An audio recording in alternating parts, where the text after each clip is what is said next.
жалпы құрылтайдың мәртебесі, конституциялық мәртебесіне қатысты не айтасыз? Бұл жерде президент өзінің функциясының басым көпшілігін құрылтайға беріп отыр. Яғни бұл құрылтайдың өкіметті бақылаудағы рөлі артатын болады.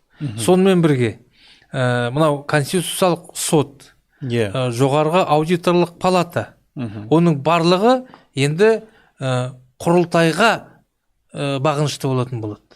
Подотчет, мысалы үшін мынау жоғарғы аудиторлық палата жылына 2 рет құрылтайдың алдында есеп беру керек.